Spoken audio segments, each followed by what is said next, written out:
সময় নদীতে জাল আটকে যায়, তখন সে জলের নিচে জাল শুকিয়ে গিয়া সে নিজে যখন ডুব দেয় জলের ভিতরে চলে যায়, সে আর ফিরে আসেনি, মানে জল থেকে আর উঠে আসেনি।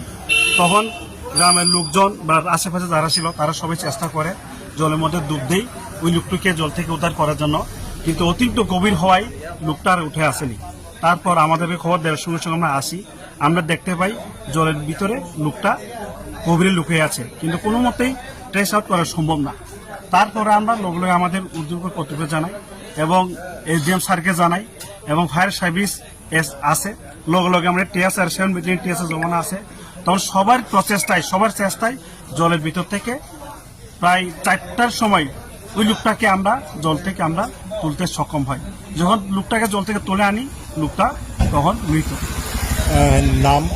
ওই লোকটার নাম হইল নরোত্তম দেববর্মা, বয়স প্রায় 50, বাবার নাম মৃত এই সুকুমার দেববর্মা, গ্রাম হলো আশ্রমপাড়া। বুড়িমা নদীর কোন জায়গাতে এই অ্যাক্সিডেন্টটা? অ্যাক্সিডেন্ট না, এটা মানে জলে পড়া যে ব্যাপারটা, এটা খুমচাক নামক স্থানে, মানে খুমচাক নামক স্থানে ওই বুড়িমা নদীটা, এই বুড়িমা নদীরতেই। এখন কি পরিবারের লোকজন আইছে? পরিবারের লোকজন আইছে। আপনারা এখন মৃতদেহ কি করবেন? এখন আমরা পিএম করি, যেহেতু লোকটা মারা গেছে আমরা পিএম করে পরিবারের হাতে আমরা তুলে দিই। Thank you.